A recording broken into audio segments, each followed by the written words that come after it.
Now, hey, Jamal, I want to pronounce your last name right because I don't want to get into a fight, you know what I mean, where I know I'll lose, you know what I mean? So please tell me your last name. Charlo. Jamal Charlo is on. What's up, boxing family?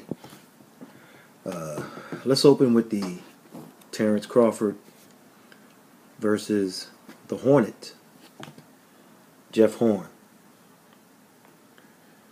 I don't think we learned a whole lot that we didn't already know. Jeff Hornet was overmatched, but he came with it. Very tough guy, but too many technical flaws to beat an over-the-hill Pacquiao, let alone a prime Terrence Crawford. What can you say? He dominated Horn, won every round, and became a champion in 3 different divisions. Crawford's going to be a tough out. Right now, I wouldn't favor any welterweight over Crawford. In past videos, I said I'd favor him over the #1 guy, Spence Jr., if they fought within the next year. Now, some ratings will Crawford will leapfrog Spence. It's funny. You'll have Crawford in your top 3 pound-for-pound fighters in the world, but then some rating entities will have Spence Jr. as the #1 welterweight. So it's kind of strange, but I think that Crawford will actually leapfrog Spence Jr. in some of these polls. You gotta like Crawford's versatility. You have to like the adjustments he made, even though he really didn't have to make any. But ordinarily he makes adjustments on the fly. I think it would be a solid matchup. He and Spence Jr. Because you have 2 guys who like to throw to the body. I mean, I think that'd be interesting, an interesting subplot if they fight. Like Jamel Charlo, who we'll talk about in a minute, Terrence Crawford has this edge to him, doesn't he? I mean, it's not as vocal or boisterous as the Charlo brothers, but it's there. If you followed Crawford, you'll notice he's made comments about a few of his stablemates in the past. Yesterday he made reference to his former, or current, depending on who you believe, stablemate, again, Manny Pacquiao. He mentioned Manny a few times in the lead-up to his fight with Horn. And he said after the fight people were trying to compare him to Manny Pacquiao. And you see what he did to Horn. So he proved us wrong. And he kept putting the media in a bottle, as if all media was doubting his strength and overemphasizing Horn's strength and comparing how Manny did against Horn to how he did. Okay, Terrence, whatever. I mean, if you need that to serve as motivation, keep on doing it, because we like what we see. But you can't just, I mean, call some names out, man. Because some people did say that, but plenty of media didn't. If you follow Crawford, you know he's also made disparaging comments about Lomachenko when they brought up that Crawford is #2 on some pound-for-pound list. So the hunter has an edge to him. He just has this edge when it comes to getting his respect. That's Crawford's other nickname, by the way, the Hunter. That's the one I use. Everybody else uses Bud, but it's okay.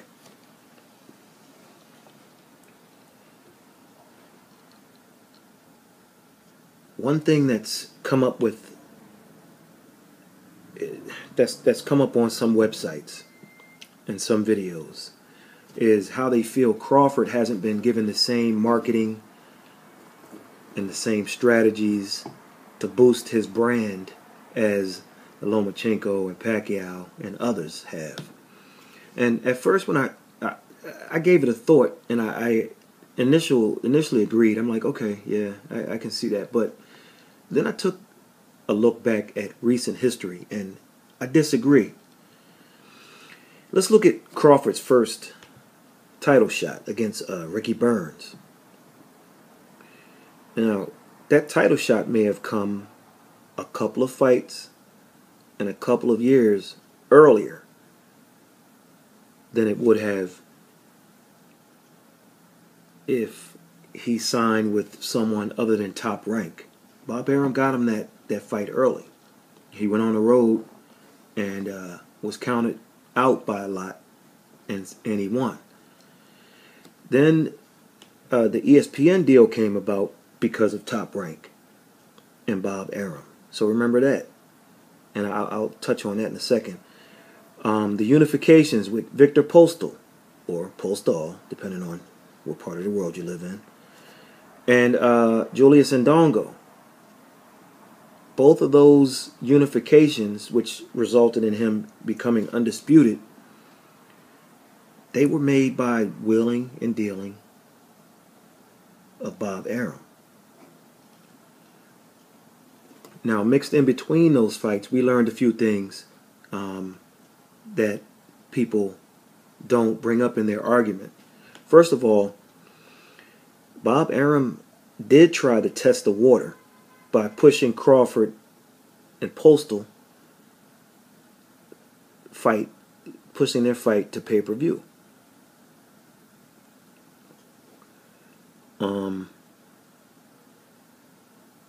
The pay-per-view did poorly. And then people look at the ESPN deal and they think, well, it's ESPN. Yeah, I watch Friday night fights for years. Well, nah, this is we getting real fighters on here, real matchups. So it's not the ESPN of yesteryear. But now with that deal, Crawford can be seen by more people than if it was HBO or some other network.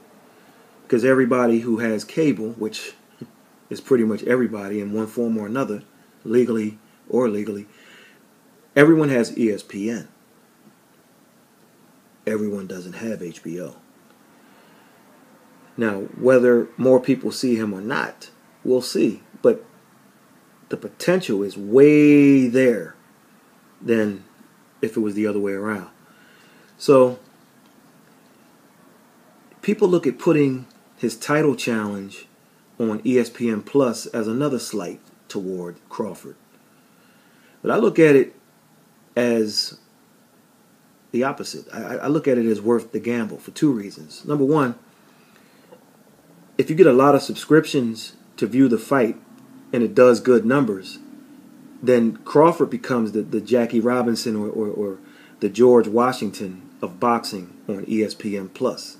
Like he's the first to do it, in other words. Number two, the ESPN Plus deal allowed the Bobfather, Bob Arum, to pay Crawford more money for this title shot. Because that's what everybody's argument is about. Whether they want to make it about race, but they're really arguing money. So we're going to get into that. Another thing Arum was able to do that most weren't was stealing a TV date, or in this case, borrowing one. Remember when Daniel Jacobs needed more time to get enough heart to fight Gennady Golovkin?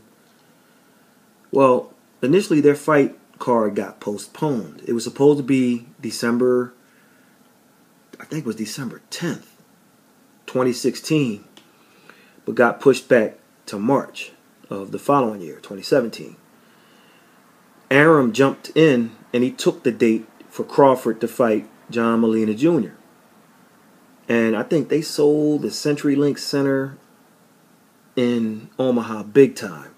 I don't know if it was I don't know if it was a sellout, but you couldn't tell if it wasn't a sellout by how loud the fans were. I mean, so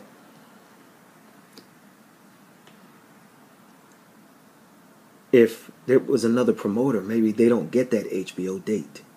And Crawford was ready to go, and they had a choice of a couple of opponents, Antonio Orozco and somebody else, and Molina. And so they got it done.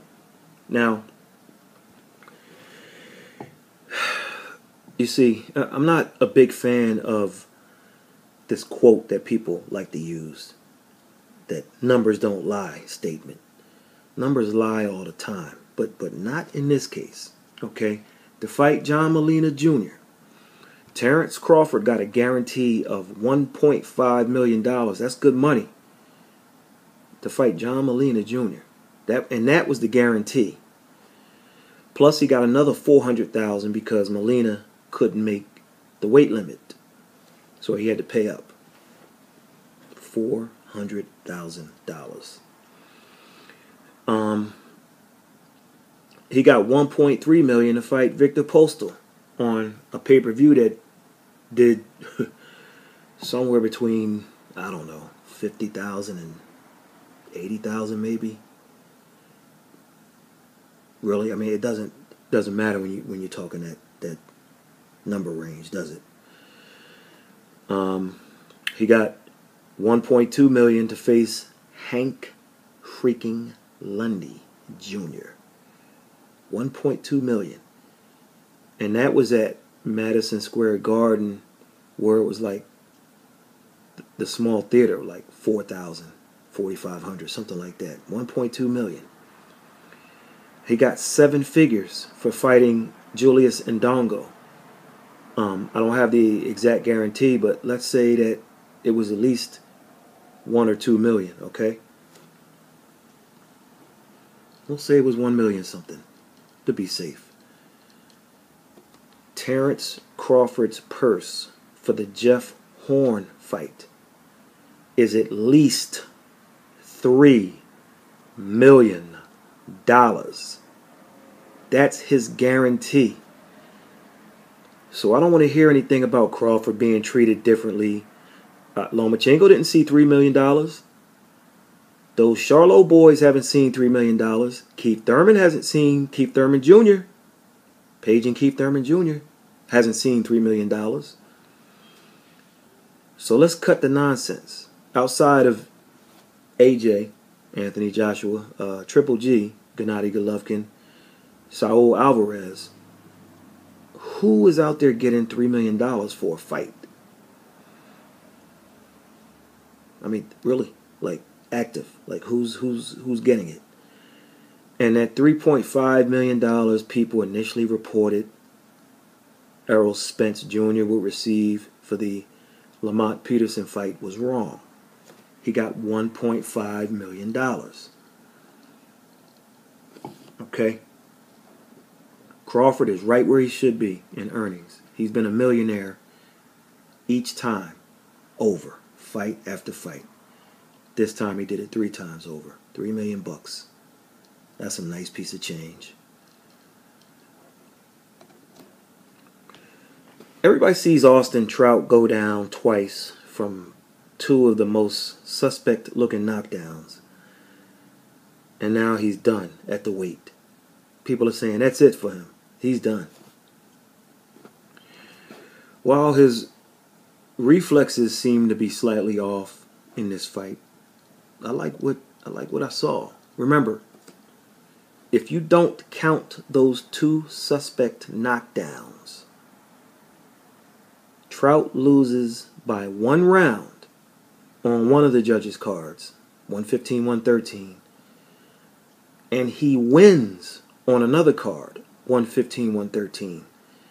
And then we have the Adelaide Bird type card of 118, 108, which would have at worst been 116, 112. So it still would have been a win by Charlo, but a close majority win. Just like with Trout and his brother, Jamel Charlo. So the fight wasn't easy on the eyes, but that's what Trout does to you defensively. If he would have brought more offense in certain spots, who knows? But it's another case of a close loss for him, and he has no one to blame but you know who. Charlo was wild at times. That's a sign of frustration, as the offense for Charlo's come easy to him in his past few fights. However, Trout did exactly what he was paid to do, exactly what he's supposed to do, to get the kid to start thinking in there and not be an easy out and be in position to win the fight late. And so he did 2.5 of those 3 things, but not quite enough. Even without the debatable knockdowns. I mean, how close was this fight to you guys? Basically, one judge said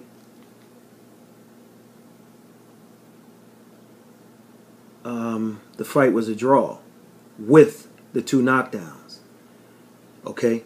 With the 2 knockdowns, the judge had it 13-13.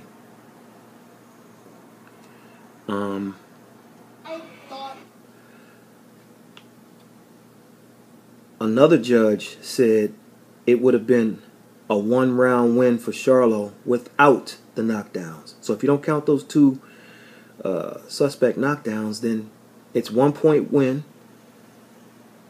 for Charlo, or 1 round, 2 points, 1 round, 2 point win.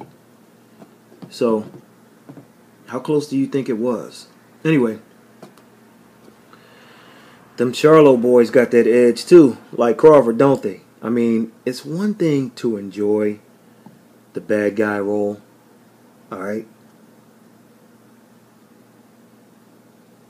But these dudes seem like they were just born angry. You know what I mean? Just came out of the womb and just mad at the world. Got a grudge against everybody. Well, listen, Charlo brothers, you want big money? Well, then fight each other. People, you get your millions then, right? You be touching M's like my man. Like my man said. But seriously, folks, they're mad because they feel mismanaged.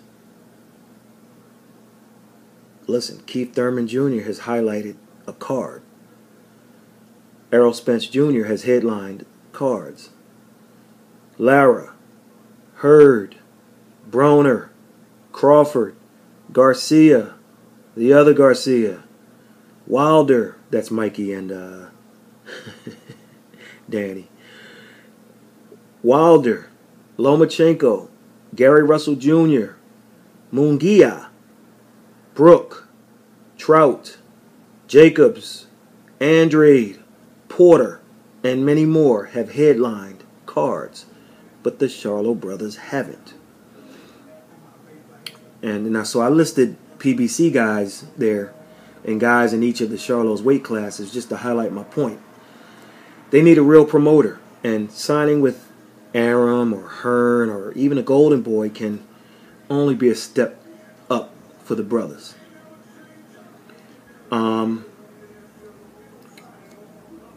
You think it's not in their subconscious mind either?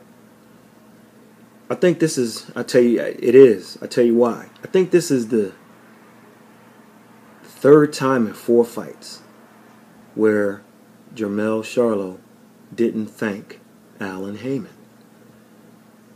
You think Alan Heyman's mad at that? I bet he is. in the fight, Charlo did what is considered a no-no in my book between rounds 4 and 5. So if you watch the replay, if you have on demand, it's on there, Showtime on demand. And if you have, if not, Monday evening, I believe it's 10 p.m. they'll show the replay. Between rounds 4 and 5, his coach asked him, this is Jamel, why he wasn't throwing punches the way he told him. And Charlo's response was like, I'm trying to throw, but I don't want to look bad throwing punches. And his trainer was like, F looking bad, throw the punches, work behind the jab, keep walking to him with the jab. And Trout gets into that pull straight back style when you do that. And then you can touch him. Listen, the thing you don't want to do as boxers is have that thinking, I don't want to look bad. They have to correct that.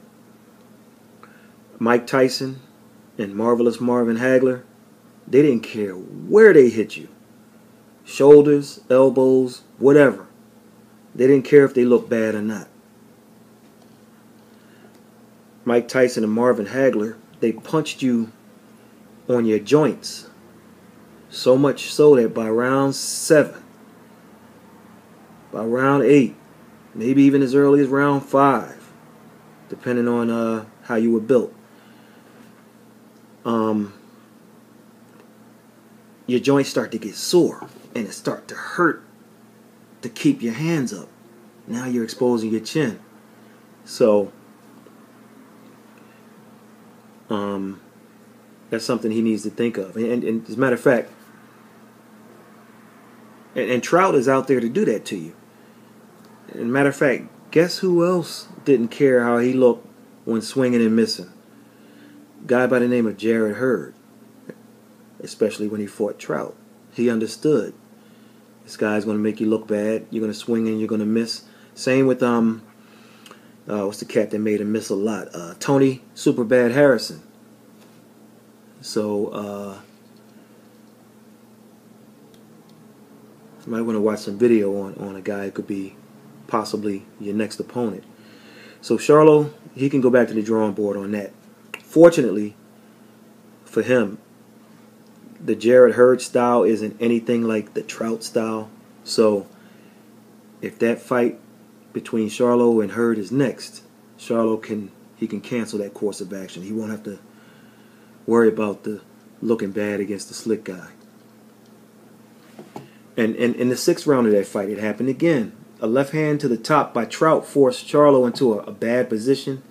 And then he kind of did that little hop and turned around and tried to plant his feet, but in a, oh man, I'm trying to look good type of way. Man, look, you can't worry about that. Trout should have jumped on him.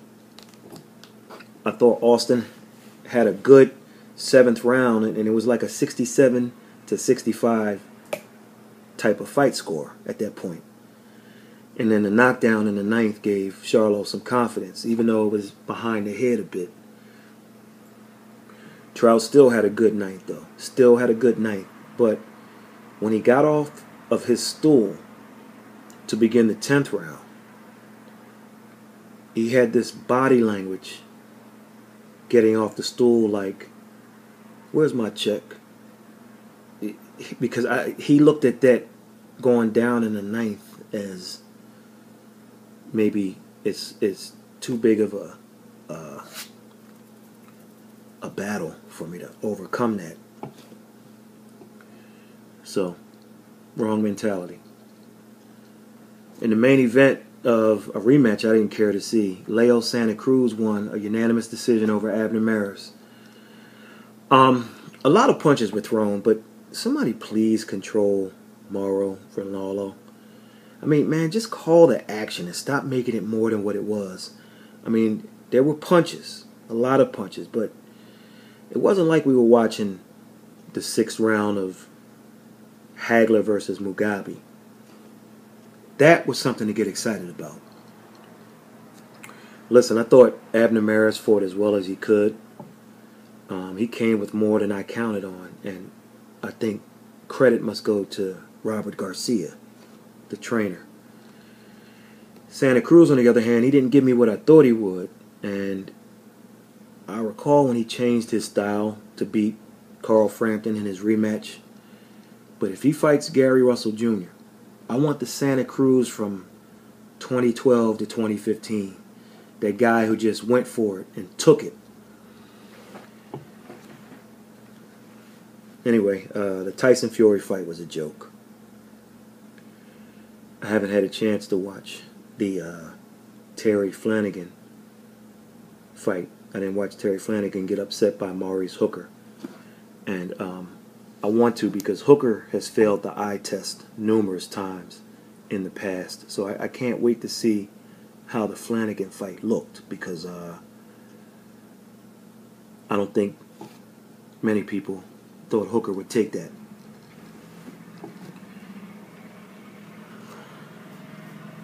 This Saturday on Showtime, we have Errol Spence Jr.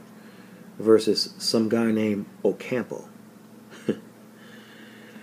Ocampo, on a little bit of tape I saw, Ocampo fights like a combined Omar Figueroa and Antonio DeMarco, if you can imagine it, but just with not as much power. He throws wide sometimes when he's trying to generate power, and I think that is going to be his downfall.